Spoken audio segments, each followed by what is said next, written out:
Here's what some people are saying about the Projection Booth podcast. The Projection Booth is single-handedly the greatest film podcast you could ever listen to or could possibly want. Top notch. 5 stars. This has quickly become one of my favorite film-related podcasts. Always interesting. A completely unpretentious yet fully comprehensive look at films from all genres. The Projection Booth podcast, with new episodes available every week at projectionboothpodcast.com. You guys look like... What do they look like, Jimmy? Dorks. They look like a couple of dorks. Get those nerds! Nerds! Nerds! They're coming to get you, Barbara. What? Are you kidding? We got us some family here. Can you dig it? Can you dig it? Can you dig it? You are listening to the In the Mouth of Dorkness podcast. Here are Brad, Lisa, Brian, and Darren. Welcome to another edition of the It Modcast podcast. With me is Brian Young, the Turtle Dork. Hey, everybody. Also joining us is Lisa Gullickson, wife Dork. Hello. Yep, and Brad Gullickson, mouth Dork. All right. And allow me to reintroduce our special guest Dork, Lindsay. Oscar Dork. Yay, Oscar Dork. Yay. I like that title. Welcome back. Thank you. All right, so it is that time of the year. We are on the precipice of another Academy Award ceremony. And so, as always, we have our annual It Modcast, OSCARcast. So this episode, we're going to be talking about, briefly, initially, a little bit about the past year's Academy Awards. But then the meat and potatoes shall be this year's Academy Award winners or our hopefuls. And who we want to win, who we believe were snubbed as far as nominees. And so we should have a pretty good discussion for you. So, Brad, you had an idea if you wanted to look back on last year's wins to see where we were with those films. You know, that's the thing about the Academy Awards. Every year I crack open my book of the past 89 Oscar winners, Best Picture winners, and I ask myself, are any of these culturally relevant? And more often than not, I answered no. But they certainly speak to the era in which they found their victory. Yeah. So last year, Best Picture winner was Spotlight. Iñárritu was Best Director for The Revenant. Brie Larson won Best Actress for Room. Leonardo DiCaprio finally got gold. Finally. With The Revenant. Yep. And so I mean, how do we feel about that? Do we think that we'll be talking about any of those award winners in 20 years, 10 years? Just tomorrow? Looking at the Best Picture nominees, for me personally, and I know here in the Dork Cave, the most mentioned Best Picture nominee has been Mad Max Fury Road by like a landslide. Yeah. And Brooklyn has nary come up.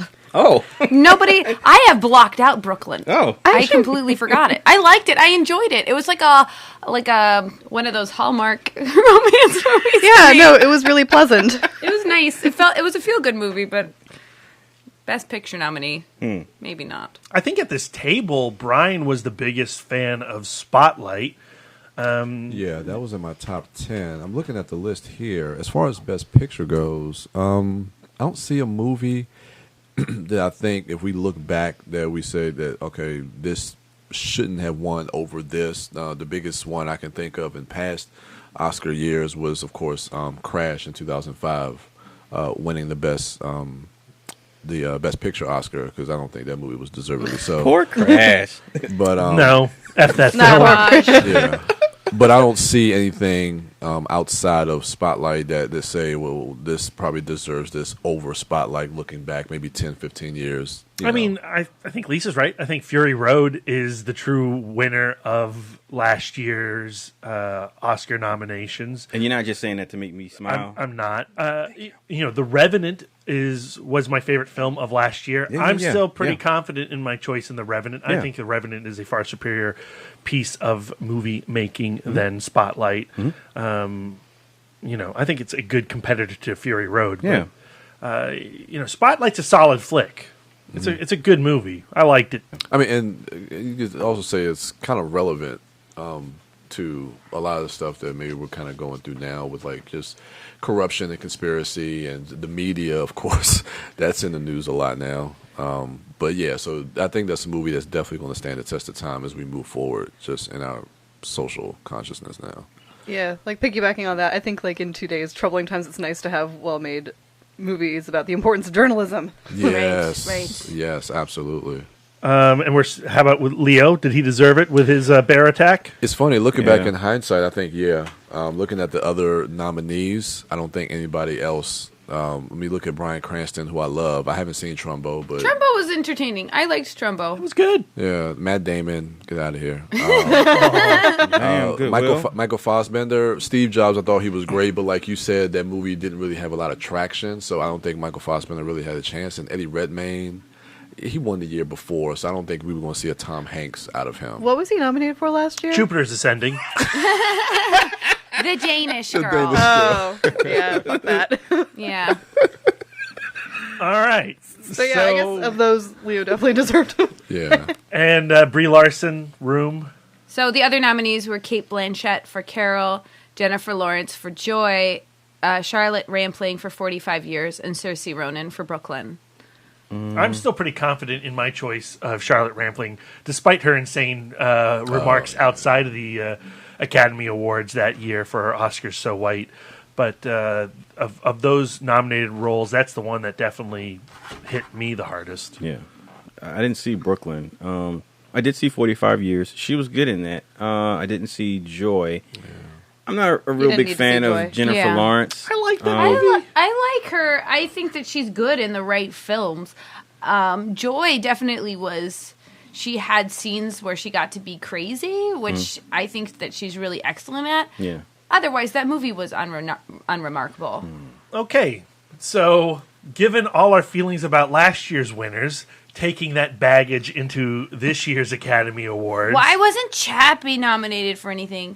Why wasn't Hateful Eight? That's what the dorkies are for, Lisa. The Academy Awards are a very specific type of award show. It's, the mass populist award winners. The most crowd-pleasing things. It's not crowd pleasing. I don't think it's the most crowd pleasing thing. It's like whoever pleases the Academy.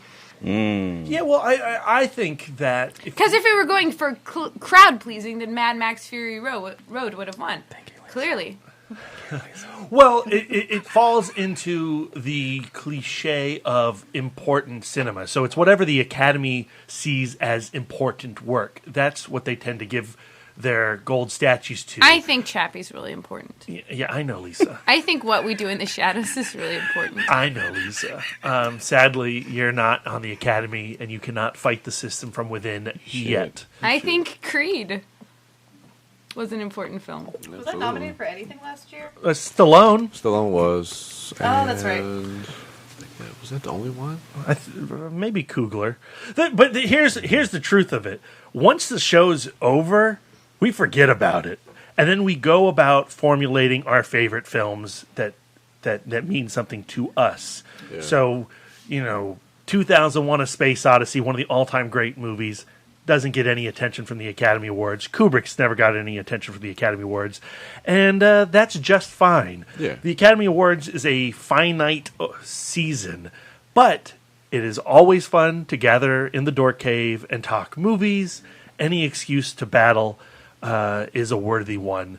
So going into this year's 89th Academy Awards, we're going to discuss the big categories. And once we go through those big categories, we will each find another topic, another category, another film we just feel like deserves a little attention off of this ballot list. So let's start with Best Supporting Actor. And the nominations for this year are Mahershala Ali for Moonlight, Jeff Bridges for Hell or High Water, Lucas Hedges for Manchester by the Sea, Dev Patel and his Golden Locks for Lion, and Michael Shannon and his awesome mustache for Nocturnal Animals. You know, Brad, that's Mahershala. Mahershala Ali. Mahershala. Well, thank you, sir. I appreciate that. Mahershala. How many times have you been saying that in the mirror practicing for today? No, only because I heard you pronounce it wrong. Oh, and then, yeah. Okay. Sorry, I didn't mean to call you out. I'm going to butcher many names, Brian. Huh? There's a lot of letters in that name. My choice would be Mahershala Ali for Moonlight. I think that this was a great year for him just in general. I think that Moonlight was a stunning film, and it was a really wonderful performance from him. I also really enjoyed Jeff Bridges' performance in Hell or High Water. Yeah, he was good in that. Yeah. I don't think Dev Patel belongs on this list at all, because that was a lead performance. Yeah, That's what I thought. For at least half of that movie, his character is the main character. So who would they, for Lion, who would they consider the lead actor? I don't know. It's tricky because that movie, like it's like entirely his character, but for like this half of it, it's being portrayed as him as a little boy. I mean, I think it's a lot like Hidden Figures, where it's an ensemble piece. I don't think there necessarily is a lead. His character is the lead, but as Lindsay said, there's two actors playing that. That's interesting. So it's like Moonlight, how you couldn't really nominate any one of those three people portraying. Right. Oh. I don't know what the Academy's rules are for screen time, because why does Dev Patel get supporting actor? Why does Viola Davis get supporting actress when she is clearly in the majority of that movie and should be a lead? The reason that happens is because the studio picks the category that they are going to compete in. And Viola Davis has the best chance of winning in a supporting category.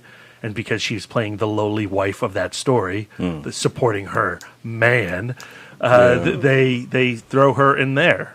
Well, we've seen that in the past with most recently with Christian Bale in The Fighter. I recently saw that movie, and he does feel like the lead, but I guess that year he really didn't have a chance to win, so they put him in the supporting category, which he won.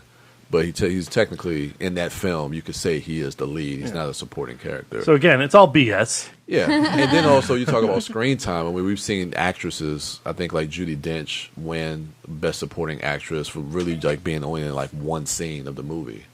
So, I mean, and I think that kind of falls in line with Mahershala Ali, which I think he's a front runner for me.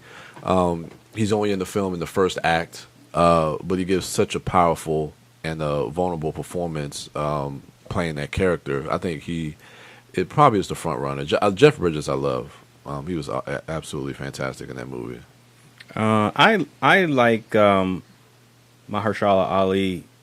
I like his performance in Moonlight, and I would like to see him get the Academy Award just because he's been having a good year. Yeah, and I think that he deserves to be bumped up to that next level of stardom. I do. Exactly. Yeah. But Jeff Bridges in Hell or High Water gave an outstanding performance. And I have more, there's more there for me as far as performance-wise than Mahershala Ali. And it's not really fair to compare because Mahershala Ali was only in a small portion of Moonlight compared to Jeff Bridges being in that whole film. Has Jeff Bridges been nominated or won any other Academy Awards? He won for Crazy Heart. Okay. Yeah, a couple years back, he won Best Actor. I really enjoyed Jeff Bridges in Hell or High Water, but I feel like from a performance standpoint, a lot of that is the screenplay, and he is simply bringing his Rooster Cogburn persona into every role that he does right now. Yeah. So for me, it has to go to Mahershala Ali, Brian, there you go. for Moonlight. There you go. For the record, Darren pronounced it differently. Did he? Yeah, he did. I missed that? Darren, it's Mahershala. Mahershala. We should have just an entire episode of us taking turns pronouncing names. Because I think we could Darren definitely has some actors' names that he can work on. I love Moonlight. It's one of my favorite films of the year. It's certainly one of the best of the nominated pictures. And he's probably my highlight from that film. His relationship with the young boy is really powerful, and from a writing standpoint, it bumps up against a lot of cliches and goes into directions I was not anticipating. And he shines in that film. He stands out. Yeah, and his character, what he teaches and tells young Chiron, carries with him throughout the rest of that film, throughout his whole life in the second and third acts of that film. And, Michael Shannon's doing his Michael Shannon thing. I think he's done that better elsewhere. The film is mediocre at best. I'm happy he's there rather than Aaron Taylor Johnson and his shit acting. Well, his ability to take a shit and act. Have you seen Nocturnal Animals yet? Is there a taking a shit scene? There's a naked taking a shit scene. Oh. Yeah. All right. And I'm surprised that didn't get him here. But Michael Shannon and his mustache, more powerful Lucas of a Hedges? performance. Anybody? Yeah, what do we think about Lucas Hedges? I mean, I really, really love that movie. It's a devastating film. He does that part well. But it didn't necessarily... Like, when I left Manchester by the Sea, I was not thinking about him.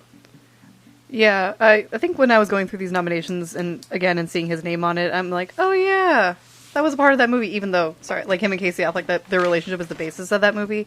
I don't remember his performance as much as Casey Affleck's by far. Was he the child? Yeah, Correct. he was the. Okay, yeah. All right. Next category. So we are moving on to Best Supporting Actress, and the nominees are Viola Davis, Naomi Harris. I should say the movies, I guess. Viola Davis for Fences, Naomi Harris for Moonlight, Nicole Kidman for Lion, Octavia Spencer for Hidden Figures, and Michelle Williams for Manchester by the Sea. I actually really like all of these. I think they're all really, really strong. Yeah. This is a strong category. I mean, all these nominations here are pretty. But again, Viola Davis belongs in lead. Yeah. She super does. I understand the politics of the Academy, and putting her in because that's her best chance of winning something rather than Best Actress. But yeah, no, she's definitely the lead in that movie. But I still want her to win this category. I definitely she was still want her to amazing. win. Just on terms of weep acting alone, it's so Yes. powerful. Yeah, I think she's the front runner to win. I would argue I would like for Naomi Harris to win. Just thinking about she's great in her this. character, and just what she means to. Firstly, not only what she means to that story and the path that she sets Chiron on, but just her evolution over the course of that film, or de-evolution, and just where you see her in the beginning of the film and as opposed to the end of the film, and that final scene that he has with her, and just think about her performance throughout is, and granted, she does not have an epic weepy scene like Ms. Viola Davis does in Fences, but just the because she has to be sympathetic, but she also has to be the bad guy, so to speak. She has to be a horrible mother, but she also has to be someone who is at the mercy of an addiction, and in that you have to be able to find sympathy in her, and her performance carries that for me. And so it's just a very tragic character that I think Naomi Harris does an amazing job at performing. And Viola Davis, again, in at this category, it would be hard to pick one because Lisa's not wrong. Viola Davis is incredible in that movie as being able to handle herself in her scenes with Denzel Washington, and you have to feel sympathy towards her plight and what happens to her throughout the course of that film, and her being there, like she told Denzel, I was there, throughout this marriage when you were going through your shit, I was there too. And so she has to be there in those scenes with him, and she does carry it. And so she gives strong performances as well. So Lisa's not wrong when she's saying, Viola Davis should get that. But I think for me, I would like to see Naomi Harris get the recognition for her contribution to Moonlight. And for me, it goes between Viola Davis and Michelle Williams, where I think Michelle Williams truly defines the supporting actress category. She has very little screen time, and she has very little emotional impact on that film outside of 2 scenes. But those 2 scenes support that entire film. And, Viola Davis, over the course of Fences, you realize it's really her film. She is the film, yeah. Yeah, she is the movie. And her transformation and her ability to mask extreme performance. She does have that showstopper scene that they put in every trailer with the snot going down her nose, but so much of her role, so much of the emotion of that movie are in her quiet moments with Denzel and the background scenes, and how those background scenes slowly become the entirety of the narrative. So, I don't know. Those are my 2 picks. I think there's no doubt that Viola Davis is not going to get this. It's hers. Yeah, I think she'll get that. Octavia Spencer, I like that she's nominated, but that movie just felt more like an ensemble to me. Yeah. Because you could have picked any one of those 3 ladies. I mean, you could say that Taraji is the lead, but you can't even really ignore Janelle Monáe. So it's hard to really say, to pick her out of any of those 3 ladies to be in that category. I mean, fantastic film, and they all were fantastic in it. But it's just weird because I really see that as an ensemble. So they just kind of single her out for the nomination, But I'm glad she's in it, though. Since we're talking about everybody, we might as well talk about Nicole Kidman, her role in Lion. She was wonderful, and I think it was a lot of her doing what she do. Nicole Kidman is good. She's a really wonderful actress, and that was a great role for her. But I don't think that it was anything outstanding within the context of her career. It's not anything we haven't already seen. Yeah, right. It's a thankless role, but she owns it because she owns every role, whether it's this or Bewitched. Much like the role of any mother. All right. She does great things in Bewitched. She wiggles her nose. Does she wiggle her nose? She does wiggle her nose very well. Oh, see? All right. Moving on to the Best Actor category. The nominations are Casey Affleck with Manchester by the Sea, Andrew Garfield in Lindsay's favorite film Hacksaw Ridge, Ryan Gosling in Lisa's favorite film La La Land, Viggo Mortensen in Lisa's other favorite film Captain Fantastic. You do see his dick. And Denzel Washington in Fences. I struggle here. Not to be like a Debbie Downer, just with Casey Affleck, like every time you have like an actor, I feel like I think he'll definitely win. Sorry, maybe not definitely. I think Denzel also has a really good shot. I mean, he took the SAG, and the acting guild is the largest group of the Academy Awards. Yeah.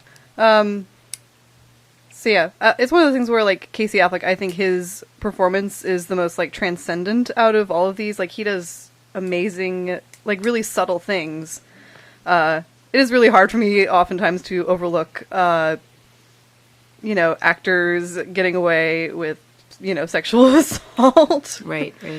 And, being everyone, being an all-around monster. Yeah, being a monster and people being like, meh. So I struggle. Right. I think Denzel, I would like Denzel to win. Yeah, I think it's probably between those two, Casey and Denzel. Like you said, Brad, the fact that Denzel took the SAG, that really, because it looks like Casey had a lot of the momentum going into the Oscars, and that SAG kind of threw everything a little off balance. So, I mean, I don't know. Denzel could have a shot at it. Again, I thought Casey's performance was magnificent. Just like you said, the subtlety of his performance. It's not a showy performance, but it's a really, really good performance. Viggo, I'm shocked to see him in there. I think they were struggling to find actors to put in this category. No. There are lots of good actors this year. I do find it to be mystifying that he is here for Captain Fantastic. Yeah. That film's only nomination. And, for me, and I know a lot of us at this table, was just a profoundly mediocre movie. An annoying movie. I was annoyed by it. I didn't see it, but I was annoyed by the trailer. It was cloying. It was fucking cloying. That's the impression But I got. I can't be upset to see Vigo get some recognition because I love Vigo, and if you're going to throw a guy in a nomination, I'm happy he's been chosen. And the film was fine, but Casey and Denzel, a few months ago I'd have said absolutely it's Casey Affleck's to lose. But I think Denzel has a real shot here. I'm going to put my money on Denzel winning, although personally I would probably prefer Casey Affleck because that film's one of my favorites of the year. And, in that emotional confrontation with Michelle Williams where she is bearing her entire soul and his inability to even react to it is some of the finest performance I've seen between two people that share the screen at one moment last year. All right. Has Denzel been recognized before? Yep. Training Day. As I was doing my research, he was the first African American man to ever win an Best Actor because Sidney Poitier is Jamaican. So he was the first black guy, but Denzel Washington is the first African American. And he won for Glory as well. Yeah. Best Supporting Actor. So this could potentially be his third Academy Award. That's a turkey in bowling terms. Yep. But I don't think they have to be in a row. I'm not a good bowler. But what about poor Andrew Garfield and Ryan Gosling? Andrew Garfield, yuckity yuck. Whoa. And Ryan Gosling was just Goslinging it up. He's doing his Ryan Gosling meme face. Yeah. My eyes are close together. Love me. Oh. He's not... I think, Ryan Gosling, always very charming. I don't think he's doing anything special in that movie, except, I guess, singing more than he normally does. Pretending to tap dance, fake tap dancing, and fake playing the piano, which is fine, but he doesn't deserve any credit for those things. I think he was much better in, Blue Valentine. I don't remember if he got nominated for that. Only God Forgives should be his Academy Award-winning performance. We all know this, right, Darren? Yep. I got no dog in this fight. Denzel was great in Fences, but I don't know. You don't have a strong favorite? No. Where's Andy Samberg for Pop Star? Oh, okay, Darren. Or Ryan Reynolds for Deadpool. I'm serious.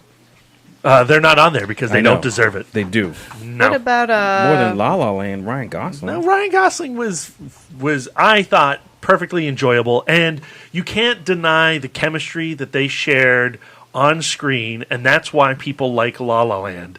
They are, as a couple, magnetic. Mm-hmm. But as his performance being Oscar worthy?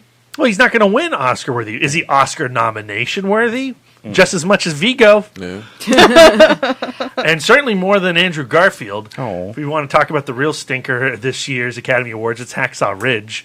Boo. Yeah, it's such a cliche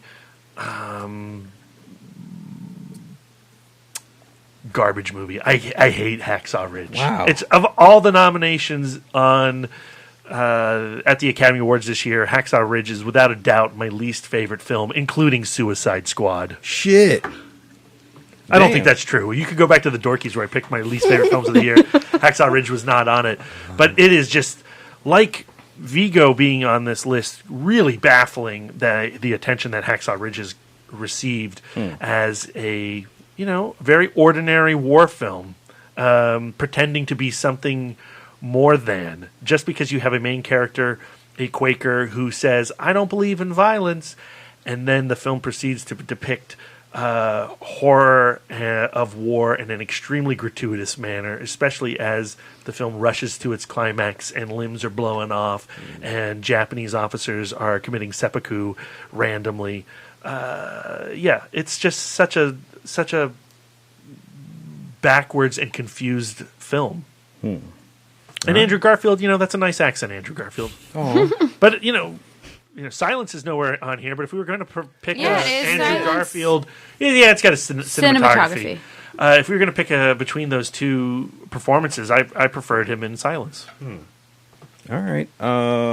Best actress category? Yes, and the nominations are Isabelle Huppert, Did I get that right, Brian? You did. Okay, thank you. Yeah. I think the H is silent. Huppert. That's what I said. I said Huppert. Isabelle Huppert. Huppert. Huppert. I like Huppert. Oh, see? And nobody corrects Darren. Why? Because he's cute. Isabelle Huppert. And then you have, she's there for Elle, Ruth Negga for Loving, Emma Stone for La La Land, Natalie Portman for Jackie, and the token Meryl Streep nomination for Florence Foster Jenkins. It really is a token nomination. Aww. I thought she was charming in that film, but she was Sorry, Meryl Streeping it up. Did you see Florence Foster Jenkins? I did not see it, so I guess I actually can't speak to how good it is. I just feel like they give her a nomination every year no matter what. I think it's really cute and really fun, but I do not think it's a Best Actress nomination. She gets this nomination for her comments about Trump during the Golden Globes. Oh. Yeah, more power to her then. My picks for Best Actress are, I'm trying to decide between Ruth Negga for Loving and Natalie Portman for Jackie. With Ruth Negga, I think she just gives such a subtle performance. It's so hard to play someone who is shy but determined, and I feel like in fact, I've just convinced myself, I'm so... okay, so, yeah, that's my choice. I'm very impressed at how influential I am to myself. I also would really like her to win. I think she does amazing moving things in that movie, and like you said, the subtlety of her performance is really good. I think Brad, you and I are going to share the same. Isabelle Huppert for Elle is my choice. I didn't see Elle. I also didn't see Elle. That's an extremely complex performance. And disturbing. For an extremely complex and disturbing character. She has to go to some very dark and Verhoeven places. Verhoeven and unusual places, especially for a film dealing with the themes that this one does. She's extremely, as hard and as uncomfortable as the material is, she is extremely captivating and incredible to watch. She is that film. She is that movie, and so I have to give it to her. And she gave another really great performance this year in Things to Come as well. Yeah. So there's a 1-2 punch of just titanic power. But Ruth Negga is amazing in it. I also think that Natalie Portman as Jackie Kennedy is really, really great. It takes a few moments to get past her Onassis voice. That's the problem I had with Jackie, is that I think it's really hard to play a character so iconic like that and have it just be believable and nuanced and not a caricature. And I think she does pull it off really well. I did spend I went back and forth in the movie by being distracted by her Jackie-isms. It's like watching and buying it. The Hobbit in 120 frames per second, where it's for 20 minutes your eyes have to adjust. Right. But in this case, your ears just have to go with it. And, Meryl Streep is good in Florence Foster Jenkins. And so rock on. Brian tapped me and told me to correct you and say it was 48 frames per second for The Hobbit, Brad. Whatever. Oh. It was 48. What'd you say? What'd you say? I said 120 because of Billy Lynn. Who's now graduated. No, yeah, 48. Yes. Thanks, sticklers.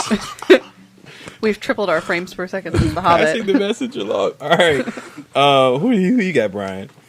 Oh, Best Actress. Yeah. Well, I haven't seen Elle, but I know Isabelle Huppert is getting a lot of buzz. I thought Ruth Negga was great. I wasn't blown away by the movie itself, but I thought she was fantastic in the movie. Everything you guys were saying, the subtlety, the shyness of her performance. Of course, Emma Stone. I mean, La La Land was my favorite film of the year, and she's been having the momentum. Yeah, she's been having the momentum. I think she's probably the front runner. And Vegas odds, yeah. Yeah, she'll probably end up getting Emma Stone, really? Yeah, she's got the Vegas odds. Huh. She's won all the awards outside of the Oscars. What does she do in that movie that's sorry, not to shit on she Emma Stone because I like her. She's very charming. She pretends to tap dance. Oh, you guys. She Me and Lisa are going to be the ones shitting on La La Land. the mood of that film. You know, that film doesn't work without those two actors. Yeah. You buy into their relationship, and it is just a relationship movie with music, with a musical trappings. But you know, that's what Hollywood loves, and it is a bygone era. It is all about nostalgia, but you know, it still succeeds in that environment. Yeah, I would not give it to her, but the Academy will. Mm-hmm. Damn. All right. Next category. Best Director. Yep. All right, Brian, are you ready? You listening? Yes, sir. It's Denis Villeneuve. No. For Arrival. No, it's not. It's Mel Gibson for Hacksaw Ridge. Damien Chazelle for La La Land. Kenneth Lonergan for Manchester by the Sea. And Barry Jenkins for Moonlight. I love your French accent. It's really good. No, but you were incorrect on all 5. Shit. Okay. This is an interesting category. I guess we'll get to the Mel Gibson thing. But Denis Villeneuve. Denis Villeneuve. Villeneuve. I'm actually excited to see him in here. He's made some of my favorite films the last couple of years. Arrival I thought was great. And I just think the structure and how he was able to tell that story is really attributed to his direction. And, of course, Sicario, what he did the year before. And just his whole filmography. I think what Damien Chazelle did in La La Land was nothing short of remarkable. I think he might be the front runner. But everybody here, I mean, Barry Jenkins, I talk about Barry Jenkins all the time. Just what he was able to do with that film, I thought was just absolutely beautiful. Those would be my top 3, but I think it's going to go to Damien Chazelle. I would not be surprised. It would make me happy if Barry Jenkins did win. I would love to see Barry Jenkins win this. Barry Jenkins is my choice for Best Director because I think that he's doing in Moonlight something that no one else has been doing this year, and is certainly not represented. You know, in the best pictures, nobody else is doing what he's doing. Yeah. It's progressive, it's dynamic, it's forward-thinking.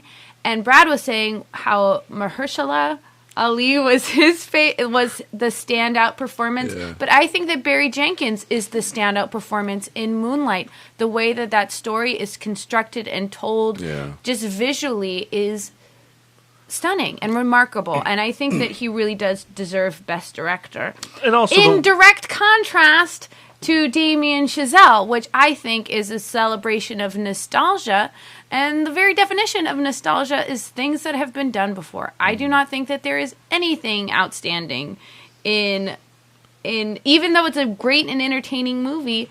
La La Land is not. We shouldn't be looking backward in our Oscars this year. We should be looking forward to things that are new and things that are diverse and things that find new ways to tell a story. Yeah, but that freeway scene, Lisa. I do love the freeway scene, and that is my favorite scene. I would like to know how they filmed that freeway scene. They said... Did they stop LA? Did they completely close off a block of Yeah. LA And those freeway they for blocked hours? And those are the people who were actually there. And they said, do you want to be in a film? And they were like, yes. Can you sing? Of course, it's LA. Everybody can. They opened up the back of the van, and hey, there was already a band back there. Yeah. Those people were just stuck in traffic anyway. What are they going to do? I think another note on Barry Jenkins is the way he navigates the performance of 3 actors. Absolutely. So that 3 people who look nothing like each other all feel like the same character. Mm-hmm. And that's no slight feat. Mm-hmm. Well, I would like to see. I like seeing Denis Villeneuve in the category, and I love Arrival. When I watch Arrival, the first name that comes to me, first thing I think about is Bradford Young, the way the film looks and feels. So that's the first thing that strikes me as I'm watching that film, outside of the performances. When I'm watching La La Land, Damien Chazelle is not the first thing I think about. It goes back to what you said, Brad, about Ryan Gosling and Emma Stone being the anchors of that film. Those are the two that I connect with, and those are the first things that speak to me about that film. But when I'm watching Moonlight, excuse me, I'm thinking about the three leads of the film, but I'm thinking about what you're saying, Brad, as a director who is able to, and I mentioned this on the podcast last week about, half of the work being the actors being able to act, but then the other half of the success of a film being a director being able to coax those performances out of an actor. And I think that's a constant that's on my mind throughout that film, not only with getting the performances out of the actors and being able to make them all feel like the same person, but also in putting together that film as a whole. I mean, he's the rookie in this lineup, Barry Jenkins, as opposed to Damien Chazelle, Mel Gibson. Not familiar with Kenneth Lonergan and Denis Villeneuve. Like, all those are directors that have had more experience than Barry Jenkins, if I'm not mistaken. Mm-hmm. And this is his debut film. It's not his debut film. No? Mm-mm. I think it's his second. I think it's his second. Well, this is only his second film, but it being this good and being in contention for an Oscar already, so young in his career, and what Lisa said was something that is new and forward-thinking and progressive. So I would like to see him take it. For my money, if we're talking about director, somebody who has to orchestrate this massive production and succeeds in that endeavor, I would pick Denis Villeneuve. Yes, you have Bradford Young's vision, and you have Amy Adams' extremely emotional performance in that film. And I think a lot of that movie also has to go back to its editing with, who's the guy who edited it? He's also nominated. Joe Walker. But all these really fantastic pieces are being manipulated by this master craftsman.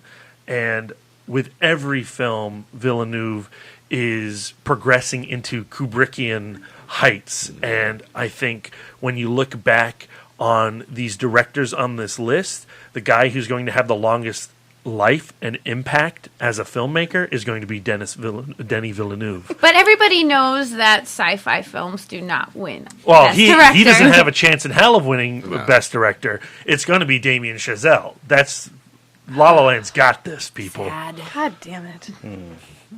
All right, next category. We're here at Best Picture. Uh-oh. And the nominations are... There's so many of them. Arrival. Mm-hmm. Yay. Fences. Yay. Hacksaw Ridge. Fuck that movie. Hell or High Water. Yay. Hidden Figures. Yay. Brian, I need you to get loud for this one. La La Land. Ooh. Boo. Lion. Yay. Manchester by the Sea and Moonlight. We got some good films on this. These are and good films. also Hacksaw Ridge. Oh. Honestly, if you look back at the past 89 Academy Awards, I feel like this is one of the strongest batch of films, if not the strongest batch of nominations for Best Picture that I've seen. Certainly since my lifetime. I like all of these movies to a degree, including Hacksaw Ridge. Brad likes all movies, though. No, that's not true. If you go back and I you feel look... like you had nothing positive to say earlier about Hacksaw Ridge. That's true. I called it complete garbage. Made by a garbage person. By a garbage person. But if you go back to just, last year, Spotlight, The Big Short, Bridge of Spies, Brooklyn, Mad Max Fury Road, The Martian, Revenant, Room, or even the year before with Birdman, American Sniper, Boyhood, The Grand Budapest Hotel, The Imitation Game, Selma, The Theory of Everything, and Whiplash, there are crazy peaks and valleys amongst those nominations. And yes, there are films that are better than others on this list, but I think for the most part they move to the positive arena than the negative one. Hacksaw Ridge is the worst movie. And, F. Mel Gibson. Sorry, I don't know if we want to get into this, but seriously, Hollywood I thought Hollywood was definitively like blacklist for a decade. Like Mel Gibson is a garbage person. We will not give him our attention. And now, like, it's not even that, like, Hacksaw Ridge got nominations for a Best Picture or Best Actor or whatever, but Best Director. They're honoring, like, him himself. Yeah, no, it's disgusting. I mean, honestly, and I've been on both sides of this argument. I've been on this podcast. Yeah, on this podcast. But the thing is, my actions have spoken louder than my words. Like, I did not see Hacksaw Ridge because I could not bring myself to exactly, see it. Neither did I. I did not see that movie that I wrote an entire article about. Birth of a Nation. Birth of a Nation. I did not see it because even after I know logically I should be able to separate the art from the man, I can't. And I'm sorry. So I don't know. But I just don't think that Mel Gibson should get to work anymore. I mean, honestly, for me, it would be one thing if Hacksaw Ridge was Chinatown, right? This masterpiece of filmmaking. But it's just so middle of the road. And, it kills 2.5 hours of your life. And you don't necessarily hate yourself, except for the fact that you supported this guy. You put money in his pocket so that he can maybe direct Suicide Squad. And, has there ever been a better match of human and art than Suicide Squad 2? I don't know. I think that works pretty well. I'll just not watch it. But yeah, so, okay, Hacksaw Ridge, we're not selecting that as our front runner. No. It'd be funny if one of you at this table was like, I secretly love that movie. Brian? I haven't seen it. Yeah, I haven't. I've spoken about my stance on that film and Mel Gibson. I said I wasn't going to see it, wasn't looking forward to it, and I haven't. So one person at this table who doesn't have standards of self is me. Exactly. I saw Hacksaw Ridge. But you see everything. I do. I saw Birth of a Nation. For me, out of all of these Hacksaw films, Ridge is a better movie than Birth of a Nation. There you go. I only think I only have Arrival and Moonlight, and as far as my wishes, the rest of the films, I don't feel like necessarily each and every one of these belong in this category. Like I don't like Fences. I don't feel like Fences belongs in the Best Picture category. I don't know. Maybe Best Adapted Screenplay, was it? I think so. Yeah. I think if you're looking at Best Picture type movies, this is a great list of Best Pictures. I think Fences absolutely belongs in there. That is some of the finest performance of last year. August Wilson's play is amazing. But his play may be amazing. The performances may be good, but as a picture, as a movie, like this movie just didn't grab me. I haven't thought about that film since I saw it. Yeah, I'm just the opposite because I think about it a lot, and I think Fences is a prime example of the reason to adapt stage to screen because the film Denzel Washington as a director is able to plant his camera on Viola Davis's face, and I can see her reaction in a way. Why wasn't he nominated for Best Director? Well, I agree. I think the reason he's not is because it is seen as what you just said, a really great play made into a movie, just a transition. But for me, he still pulls out these amazing performances, and his camera reveals the emotions of this film in a way that the play cannot, and the way that it acts as a film the way a film should, and it is a different beast than a stage play. And what I'm saying, I'm by asking that, I'm recognizing that while the film didn't connect with me, why other people like it, why you like it, I mean, I can see why other people like it. Also, being a testament to his directing that film, why doesn't that have him on the nominee list for Best Directors? I don't get that. Well, because Mel Gibson does these really great bird's eye view shots, these pornographic shots of Thompson machine guns plowing into Japanese soldiers. And the way that those bullets whiz in and out of human flesh is just art, Darren. All right. I do enjoy a lot of these films. Like Arrival, I loved. Hell or High Water, I loved. Hidden Figures, I really enjoyed. Lion, I really enjoyed. Manchester by the Sea, I loved. And Moonlight, I loved. So for me, this is really strong. I didn't see Hacksaw Ridge. We've discussed it. I liked La La Land, but people love it so much it makes me not want to like it. We're being we're part of the backlash. Yeah, so I represent the backlash, which isn't fair, and I'm a bad person. But my choice for Best Picture is Moonlight, just because I think it's time for the Academy Awards to celebrate newness and celebrate something that's different and just bring on a new phase of film, as opposed to doing something that is, backwards looking. Arrival also would be wonderful, just because sci-fi films don't get a lot of recognition, genre films don't get a lot of recognition from the Academy Awards, and the message of Arrival, I think, is something that's so vital, and it's beautifully and gracefully told. The way that story unfolds is just absolutely wonderful. But I think Moonlight really brings something different. Yeah. All right. Yeah, I think those are the two front runners. Moonlight and La La Land are probably the two. And I just got to say, Hidden Figures, I'm so happy to see that in there. It doesn't have a shot at winning, but I think just the simple fact it's being recognized as Best Picture, it wins with that just alone. So I'm happy to see Hidden Figures in there. I don't think it doesn't not have a shot at winning. I feel like there's a lot in there that is very like traditional, like Oscar-y kind of stuff. Oh yeah, definitely. And again, it took the ensemble award at the SAG, and that certainly surprised me. But at the same time, of the films nominated, that is a true ensemble piece. It doesn't work without everyone firing on all cylinders. Is this year's Spotlight? I mean, it could be. Yeah. It really could be. I'm sad that there isn't a best ensemble category in the Academy Awards, because lots of movies cannot be defined by best actor, best actress, best supporting. I said this last year, and I will say it again. I do not think that there should be an actor and an actress category. I think that it should be, if you wanted to delineate it by anything, there's lots of different kinds of performance. So would you keep it down to 5 nominations and just have a best performance category, and male and female? Or would you have 10 people nominated? I don't know. I would have probably best actor in a drama, best actor in a... This isn't the Golden Globes, comedy. Lisa. Yeah, I know, but at the same time, it's just not a fair...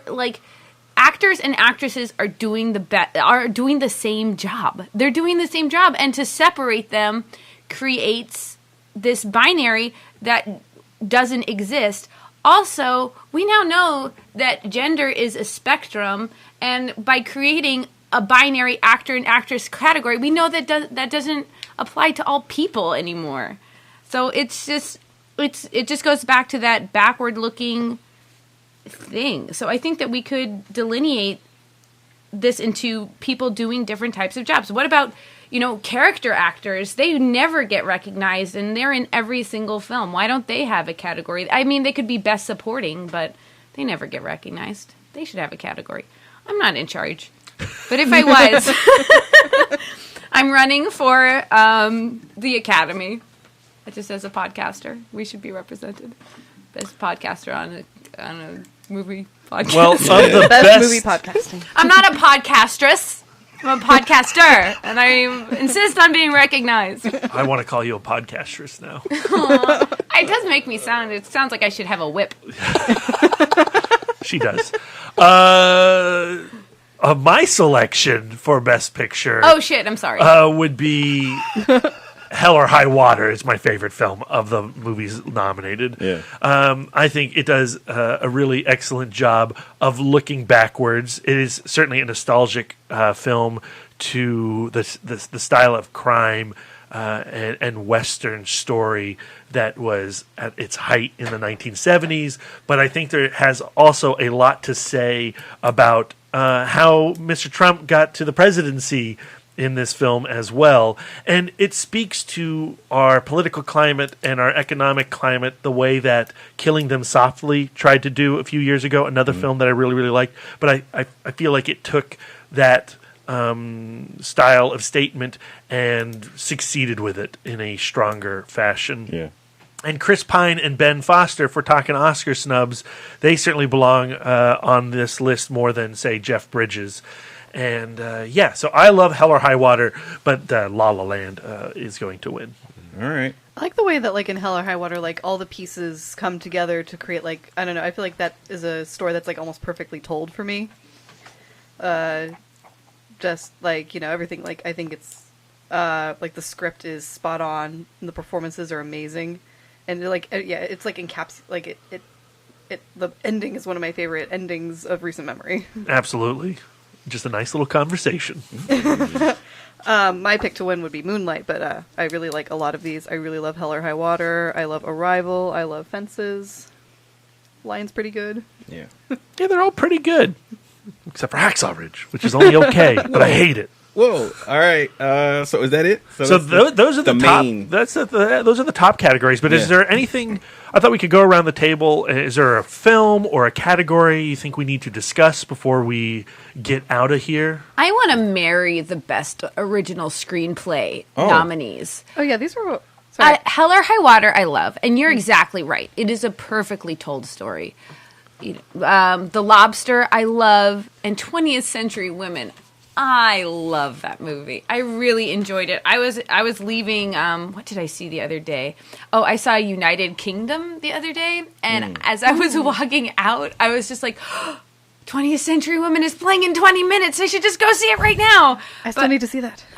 You haven't seen 20th Century Women? I have not. Oh, Lindsay, we should go together because it is a great movie, and I think that it's a really interesting interpretation of the middle-aged woman experience in the 70s, you know, because she's a Depression-era lady who's raising a teen in this, like, time of sexual revolution and whatever, but at the same time, it's directed and written by a man. But it's just so good, and everybody in it is just so good. It's a great film.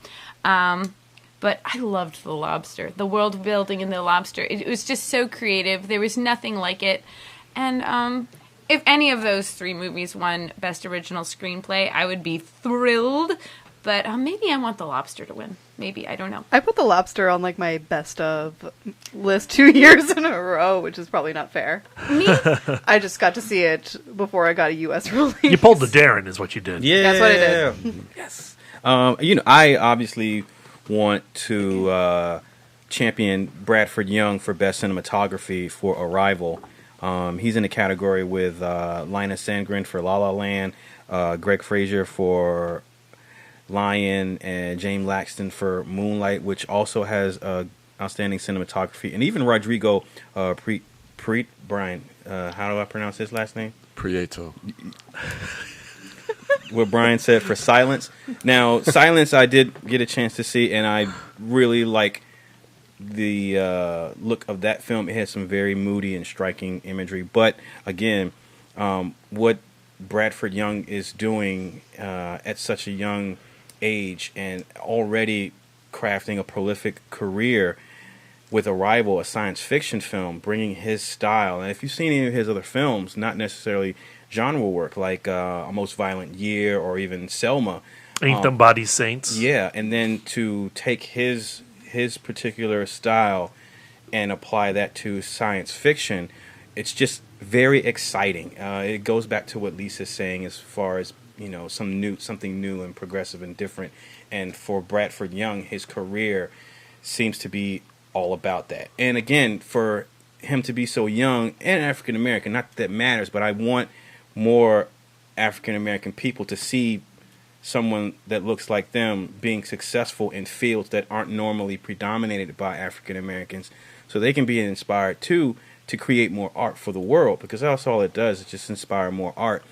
But it's exciting that, you know, in a conversation, when you talk about the greats, you talk about Deacon and you talk about Conrad Hall and you talk about all these other people who are staples of cinematography and DP, Bradford Young, rightfully so, deserves a place in that conversation. He is going to be one of the greats, and just like Deakins, he will be snubbed this year. That's pissing me off. And Linus Sandgren for La La Land will win. Yeah.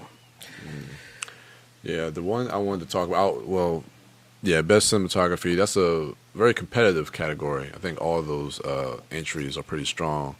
But I'm actually want to talk about a little bit about best original song. Ooh, I'd like to talk about this too. Yeah. So okay. So we have La La Land has 2 entries, which is a little weird to me. I don't know if that's ever happened before. For Audition and City of Stars, Can't Stop the Feeling with Trolls. Which is a nice, which is a nice radio pop song. I have not heard it. The Empty Chair I know nothing about, and no one does. How Far I'll Go from Moana. Now, La La Land being my favorite film of the year, and I love the soundtrack. You'd be surprised. I would actually go with Moana. How far I'll No, you gotta go. give Lin-Manuel Miranda that EGOT. He's got to get that EGOT. I agree. I second that emotion. Yeah. And also, La La Land is just a ripoff of Jason Robert Brown and the Last 5 Years. That audition song is the same audition song that is in Last 5 Years. Oh. And out of context, and it's weird. Well, it is going to win. Audition will take the best Oscar. But how far? What about that EGOT? No, not going to happen. People love Hamilton. He's going to love Hamilton. He will get that EGOT. He's in he's doing the music for the Lion King movie, and the Lion King. Wait, but doesn't that music already exist? Yes, but they're going to erase it. Maybe I Oh. don't know. That's not true. I got it wrong. It's not the Lion King movie. What's the Lin-Manuel Miranda's next film? Oh God, I'm looking it up. Get to the internet, Lisa. The live action. I thought it was the Lion King, but Lindsay makes an excellent point that doesn't make any sense. I think it's a Disney movie, but I'm not sure. Maybe it's the Lion King. Well, anyway, I think he's going to have plenty of opportunities to get that EGOT eventually. But I think it's going to be Audition, guys. I think what's going to happen is La La Land's going to just take all these technical awards, and then maybe it doesn't get Best Picture, just like Mad Max Fury Road, Darren. La La Land is this year's Mad Max Fury Road? No, it's not going to happen. It's just going to take everything. It's going to take all of the things. So, but I agree with you, Brian. How far you'll go, I'll go. How far I'll go. It's a great song. It's a great song. Yeah, I love that. I love that's that my song. favorite, without a doubt. Yeah. I found myself going back to the Moana soundtrack way more than the I almost said the Last 5 Years. The La La Land soundtrack. Yeah, me too. Where I Though work, I do listen to both, and I am a big time hypocrite. the La La Land soundtrack plays nearly 24/7 at my job, and I like it quite a bit. Are And they doing a movie of In the Heights? I don't know. Oh my God, if they did, I would be so excited. According to IMDb, it says, because I'm looking up what Lin-Manuel Miranda is up to, and it says In the Heights. Let's go to composer. Well, he's announced as the composer for Little Mermaid and In the Heights. That's what I was thinking of. Little Mermaid. That's what he's going to end up getting. Okay. I love The Little Mermaid. That is also music that already exists, unless they're going to throw in like 10 new songs. They should. Why not? As long as it's a musical, I don't care. So the category I want to talk about, the most important race of the entire award season, is Best Makeup and Hairstyling. Yay! And that is a run between A Man Called Ove, Star Trek Beyond, and Suicide Squad. Yes. And I swear to God, if Star Trek Beyond does not win an Oscar here, I will Suicide be Squad will get it. really, really upset. Aw. They did 50 makeups to celebrate the 50 years of Star Trek. And they're amazing, and they're seamless, and they're all individual. Though there's a lot of the curly skull, but Curly Skull's a good look, Lisa. It is a good The look. bumpy forehead, it's been working for the next generation for decades. Killer Croc has a bumpy whole body. Yeah, it's not going to happen.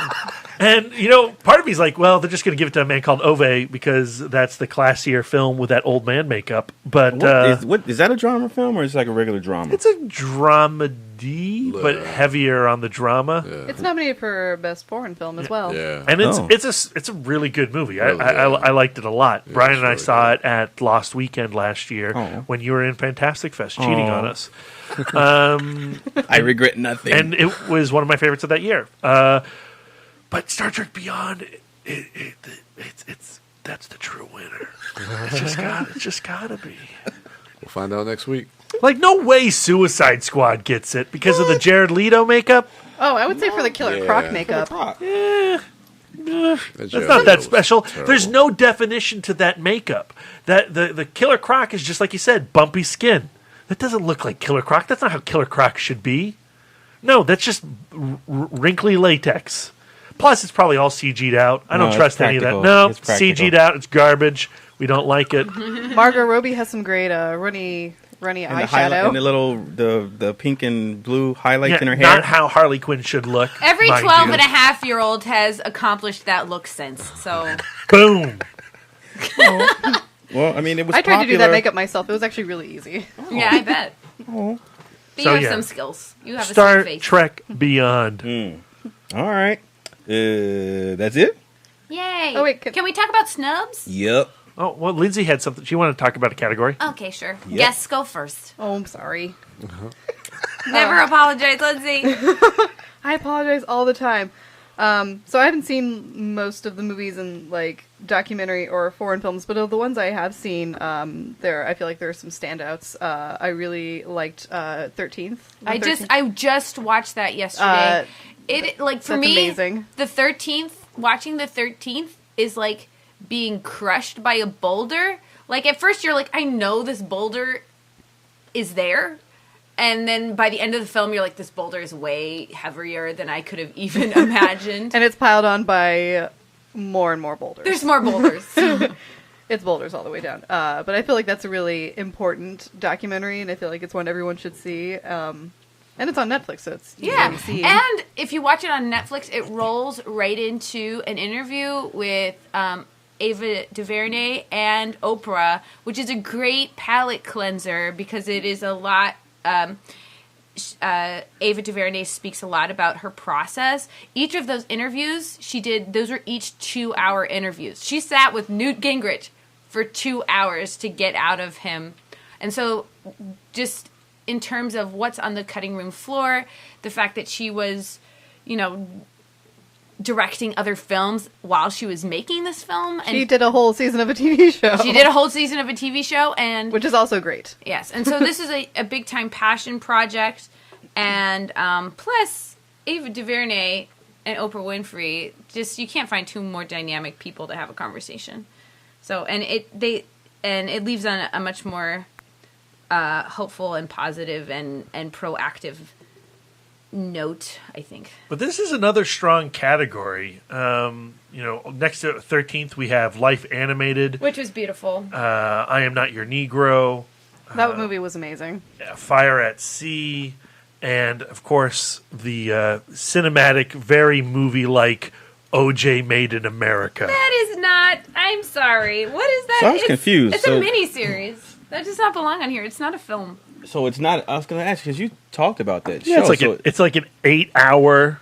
It's like a move, like a film. It's like an 8-hour film that played on ESPN. So that was produced by ESPN and was separated into episodes. And oh wait, it's not a film. It's really good, but it's not a film because it played cinematically in like one screening, and the gets Academy Awards loved it, and they nominated it. But it's a documentary. Yeah. Oh yeah, it's definitely a documentary. No, not the. This isn't the FX show. This is actual archival footage and current interviews with all the people involved. There's been a lot of OJ content this past year. So this isn't the Cuba Gooding Jr. No. What is that? People versus OJ Simpson. That's People versus Okay, OJ. Also really entertaining. I've actually seen that one all the way through. Yeah, I was super confused. I was like, why is that in here? You should check out OJ Made in America. Whether it's a film or not a film, the Academy Award says it is, so sure, okay. And as such, it's my favorite thing in this category. It's an amazing deep dive into that trial, but what the FX show tried to do in finding parallels with our current racial climate here in the United States, Ezra Edelman does exceptionally well and far superior to the drama that FX put together. This is endlessly fascinating and at times feels endless. But worth the 8 hours. All right. But still not a film. It gets to qualify. Boo. All right. What else you got, Lindsay? Is that... In the foreign film category, I saw Tony Erdmann this morning. Yeah. I super love that movie, so now I'm pulling for it, though I haven't seen three out of these 5. What was the other one you saw? The Salesman by Oscar Farhadi. Did you like The Salesman? It was okay. I have complicated thoughts about that movie. I've actually never seen any of his movies, and I've heard his other films are much better. But I guess he's still really good director. It's a solid film. Like everything about it is well told. I just had some like problematic aspects with like the story and like some of the choices, and I think the ending is like really weird. I guess like it's a question about whether he'll even be able to attend the Academy Awards in our current that's Trumpian despotic regime. Despotic regime, thank you. But I love Tony Erdmann, so if that won, I would be really happy. You spoke really highly of A Man Called Ove. Yeah, those are the only two I've seen, is Erdmann and A Man Called Ove. And of the two, I prefer A Man Called Ove. But I really like Tony Erdmann as well. I want to write an essay about Tony Erdmann. I would read that essay. Yeah. Lisa, I have some petit fours over here. Oh, no, thank you. Would you like to try some? I'm pretty GGG, but I'm also not hungry, so. Brian, also, who wants to bring in naked team building exercises into their workplace? Isn't that what we're doing? What? I don't have my pants on. What? I meant to talk to you about that. You're making everyone uncomfortable, Brad. So is Train to Busan a snub that it's not on here? Yes, absolutely, of course. Oh, foreign language? Yeah. Yeah. Or The Handmaiden. What about The Handmaiden? Oh, gosh. I think that Nice Guys could definitely be a best screenplay.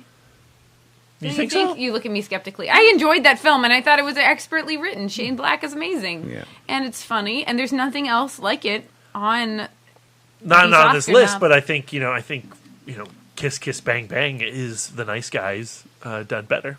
Yeah, and I love The Nice Guys. Kiss Kiss Bang Bang, and I have seen this. Oh, that's not You've true. seen I have Kiss seen. Kiss You haven't seen Kiss Bang Kiss Bang? I have. I'm sorry. It's been so a while. good. What other films? I'm just looking at my top 25 of 2016, and none of them are on here. Of course, my number one film of last year is Hunt for the Wilder People, and there's just not a place for it in the Academy Awards because it's not going to be. It's not a best foreign language film because it's not in a foreign language. But at the same time, the category is best foreign film, and it would it not qualify as because there's one of the films in here is Australian, I think. Ooh, good. So then it was definitely a snub. I think the category used to be called best foreign language film.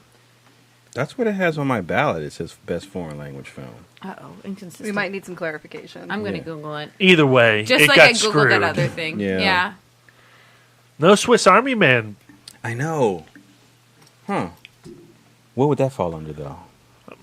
Any of these Grossest categories. film ever. Make Lisa cry publicly. What's the guy? I think you could make some cases for performance in there, and certainly direction, and I would say score, although it probably disqualifies itself for using John Williams so expertly. But that's one of my favorite film compositions of the year. Yeah. That's on. That's streaming now. It's on Amazon. Yeah, it is called the Foreign Language Film Award. But what are the rules? Does not require the films to be released in the United States. They must have been first released in the country submitting them during the eligibility period defined by the rules of the Academy. Blah-de-blah-de-blah. The awards year defined by the foreign language film category usually begins and ends before the ordinary awards year, which corresponds to the exact calendar year. Either way, Hunt for the Wilder People did not get on it. Lisa's most upset. I am. The film's nationality matters less than its language. Although a film has to be foreign, i.e. non-American, in order it to be nominated for the award, it also has to be in a language other than English. So, I don't know what to say about that Australian film. Oh. Maybe their accents are so heavy that it's no longer English. Or maybe... Oh, no, it's Denmark, Sweden, Iran. Oh, yep, Tana is Australian. Do they use some kind of indigenous... language? I didn't see it. Me neither. I don't know where it exists. This is like the category where I'm the most lazy and I have the most regrets. But it's all. I don't know if it's necessarily lazy because there are only 3 films here that we could have seen. Tony Erdmann, The Salesman, and A Man Called Ove. Land of Mine has not been released theatrically yet here in the States, and neither has Tana. They are both on their way, and I believe probably might even show up in a Lost Weekend. Probably. Mm-hmm. I know we're going to get the latest G Kids animated film oh gosh, what's it called? That's on here. My Life as a Zucchini, right? Is that G Kids? It says G Kids on the ballot. Yep. So that's definitely going to be at Lost Weekend this year. Do you know that for a fact, or is it just because that's what they usually have? Every year they've had a G Kids film. So, no, I don't know for a fact. Andy has not told me. You don't have the inside scoop about... He keeps all that stuff very close to the chest. We do know what film we're sponsoring at Lost Weekend 7, but we can't reveal it yet. Yeah, Tana is not in English. The film is shot in Nauval and Nafe languages. All right, Lisa's figured it out. Boom. Hence, Thank Hunt you for for the that Wilder research. people, That no was- matter how heavy their accents are. That's It's some not good a foreign podcasting. language. Yeah. All Listen right. to me Google. So, any other snubs or categories we need to talk about? Snubs? I think I would have liked to have seen Amy Adams for Best Actress. Without a doubt. Agreed. That was Kick like, I think- off Meryl Streep. Yes. Yeah. That's the only one I can really think of. Yeah, Amy Adams. And, I've mentioned it already, but Chris Pine and Ben Foster for Hell or High Water. I would have liked to have seen them on here. I liked Joel Edgerton in Loving a lot, too.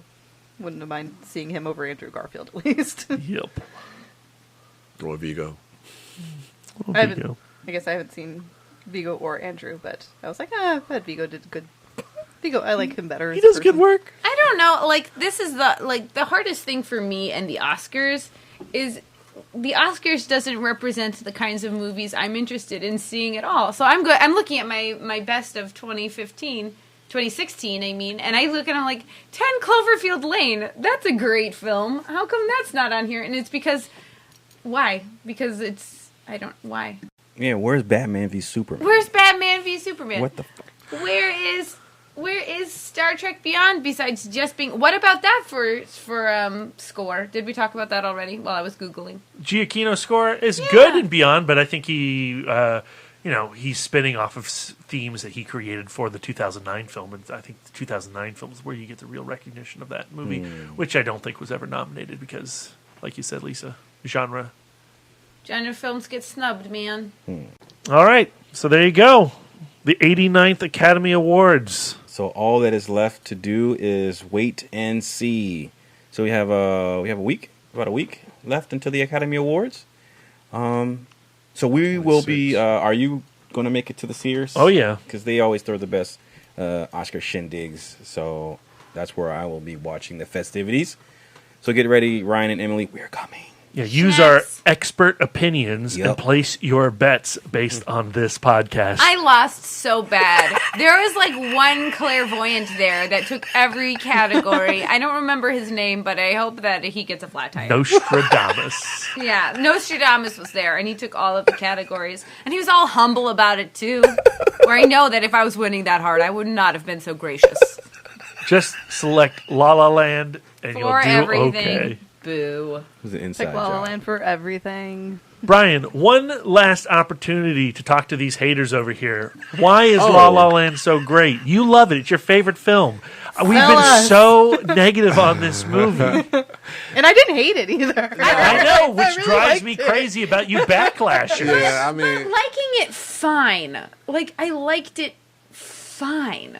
You say fine like, fuck you. That's what it means. Fuck you, Brian, and your favorite movie. Sorry, so Brian. let's have Brian Don't get put the last words in my word. mouth, because everybody knows that Brian is my favorite. It was Well, Brian, then you, then Lindsay, then Darren. Sorry, Darren. It's okay. I'll just re-edit thank that you. so you said my name first. No, I mean, I can't speak for anything else, and I'm not going to try to defend or sell the movie. I just know for me,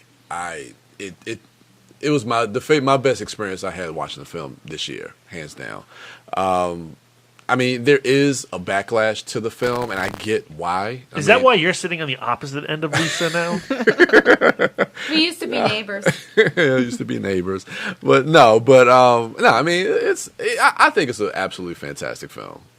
But I get the backlash. I mean, when a movie has been praised since Sundance of last year, and everybody's saying it's the greatest movie that everybody needs to see, and then when it comes out, especially after getting all these nominations, there's going to be a resistance to it. That's just natural, So I get it. I get why people have a backlash towards the film. So, but mine is based in scientific fact. I feel like we get like one of those like every award season. Yeah. There's always a movie like that. Or The Revenant was certainly that last year. Like going into it, it was the favorite, and then there was a popular backlash towards. Was there a backlash towards? Oh yeah, yeah, I think so. Oh yeah. Oh, Brad feels that because I did not love The Revenant. Whenever we talk about backlash, you might as well just drop Lisa. So that anger and hatred that you feel towards Lisa for her La La Land hate, I understand. Brian. No, to each his own. I completely understand, but it doesn't take away my love for the film. Oh no, and I wouldn't want to do that. So yeah, but no. Okay, Darren, take us out. Come on, host. I wanted to let everyone finish. So yeah, La La Land. That's Mel Gibson. Mel Gibson. Him the hardest. No, if we were okay. going to create And the Killer Croc makeup guy. Yeah. Let's create a pyramid of Mel Gibson's at the top, the most pointy. And I guess Casey Affleck a little bit. Oh, yeah. He should be at the base of the just pyramid. make love to him hard. Oh, what? That's weird. That's not the correct sentiment.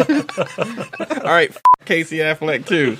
All right. Fuck rape culture. How about Yeah. that? Yeah. All right. That's gonna do That's it. something everybody can get behind. With consent. Okay, so Brian, tell the people where they can find you. I'm looking on for this list. magnificent orgy that's waiting to I happen. need to find something to hold on. Brian's too positive. How about Allied for costume Yeah, design? Allied. Okay. Wow. You guys can find me. They're fine. You guys can find me at the Total Dork 1, Brian William Young on all social medias. Lisa. You can find me on Twitter, Instagram, and Facebook at Sidewalk Siren. No criticism, please. I'm not open to criticism. Yeah, criticism. Yeah.